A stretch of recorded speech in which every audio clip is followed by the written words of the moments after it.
திருச்சியில் ஒரு கிராமத்தில் பழைய வீடு ஒன்று இருந்தது. அந்த வீட்டில் ஓய்வு பெற்ற ஆசிரியர் ரகுநாதன் ஐயா என்பவர் வசித்து வருகிறார். அவருடைய வாழ்க்கையில் அனைத்தும் நிறைந்திருக்கிறது.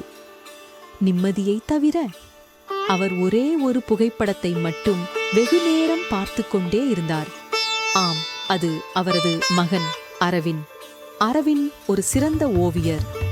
எதுவாயினும் வண்ணங்களை கொண்டு பிரம்மாண்டமாக வரையக்கூடிய கலைஞன்.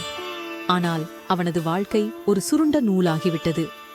24 வயதில் கடுமையான வாகன விபத்தில் உயிரிழந்து விட்டான். அன்றுடன் ரகுநாதனின் வாழ்க்கையும் முடிந்துவிட்டது. ஆனால் அரவிந்தின் நினைவுகள் மட்டும் அவரை இன்னமும் வாழ வைத்துக் கொண்டிருக்கிறது. அரவிந்த் விட்டுச் சென்ற ஒவ்வொரு ஓவியமும் அந்த வீட்டு சுவர்களில் உயிரோட்டமாக இருந்தது. ஒவ்வொரு நாளும் ரகுநாதன் அந்த ஓவியங்களை அழுத்தமாக பார்த்து கொள்வார். ஒரு ஓவியம் மட்டும் எப்போதும் முடிக்கப்படாமலேயே இருந்தது. அது அரவிந்த் ஆரம்பித்துவிட்டு சென்ற கடைசி ஓவியம்.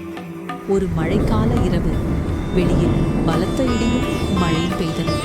ரகுநாதன் அந்த ஓவியத்தை எடுத்தார். வீட்டின் நடுவில் வைத்து ஓவியத்துக்கு அருகில் இருந்த வண்ணங்களை பார்த்தார். இது உன்னுடைய கனவின் கடைசி வர்ணமா என்று மனதிலே கேட்டுக்கொள்கிறார். மறுநாள் காலை விருந்தினர்கள், பள்ளி மாணவர்கள், கலை ஆசான்கள் வருகிறார்கள்.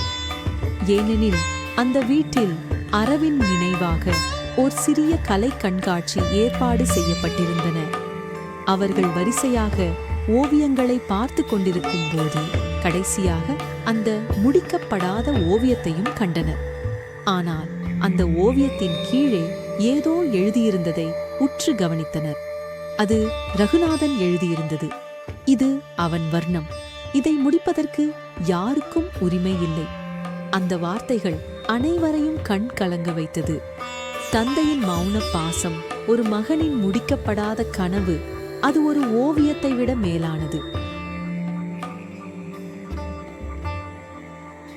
உங்களுக்கு இந்த கதை பிடிச்சிருந்தா எப்படி இருந்ததுன்னு காமெண்ட்ஸ் பண்ணுங்க. இது போல மேலும் பல வீடியோக்களை பார்க்க மறக்காம லைக் பண்ணி சப்ஸ்கிரைப் செய்யவும். அடுத்த வீடியோவில் பார்க்கலாம்.